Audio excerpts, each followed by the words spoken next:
So the biggest changes are not to be found on the outside of the case. For the most part, it's the exact same case as it was last time. I think the logo might have changed, but other than that, it's pretty much the exact same thing. You do have a few different accessories, namely the batteries. Beforehand, you would get 2 sets of 18650 batteries, and now you get just 2 of these 3.7 volt 3600 milliamp hour batteries. I particularly like these better than the old system, even though I do have a lot of 18650 batteries already. You know, having less batteries to manage is a good thing.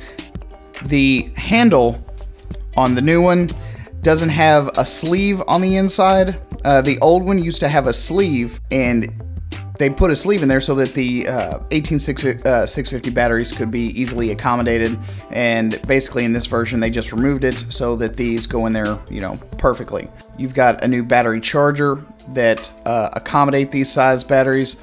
I don't really know exactly how long it takes for these batteries to charge up. I don't usually let my batteries go all the way down. But they have a plug on each side, so if you want to double up and increase the level of charging on your batteries, you can do that. The other big thing that you're probably going to notice is that the base plate is completely different.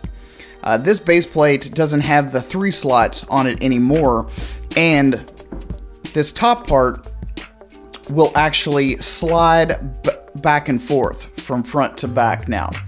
So if you want to adjust it, you can only, or you can attach it just once, and then depending on the weight of the camera and lens combo that you have, you just slide this forward or backward and accommodate for that. You've got a quick release knob here, so you just untwist it, and then the plate will slide back and forth. So instead of having a set number, you know, 1, 2, 3 plates, you can get a lot more fine-tuned with this particular plate than you could with the old one.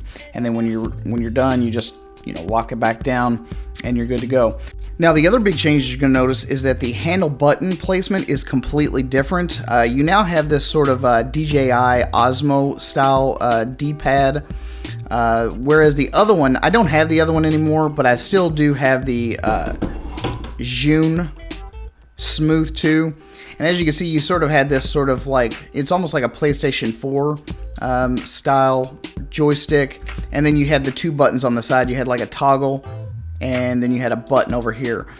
While this was pretty much okay, if you tried to double click, sometimes, you know, your finger would kind of go off to the side. It was, I don't know, it was kind of a hassle, but this is just for a smartphone. But, you know, when you get into more professional gear, you want as a little hassle as possible. So this particular directional pad is, in my opinion, far superior, and all of your buttons are located right here in the front.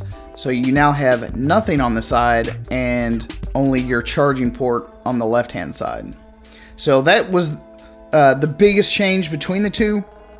And I would say that if you already have the older one, there's not enough here to say, yes, 100% you definitely want to switch. But it's not like the old ones wouldn't sell decently, even if they were mildly used. So if you just absolutely had to have this new button layout, or you just absolutely had to have this new plate, then yeah, I would say go ahead. This is honestly, I like this plate way, way better. In my opinion, this is a far superior plate, and if I was looking to buy this rig right now, I would definitely opt for the version 2 over the version 1. So there you have it, and there you go, guys. If you enjoyed this video, don't forget to give it a thumbs up, share it with your friends on the internet, and also subscribe to the channel if you enjoyed the content. If you like this product, please consider using my links down in the description box down below. At any rate, thanks again for stopping here at the Photo Video Show. I'm your host, Mark Puckett, and I will see you guys again on the next one. Peace.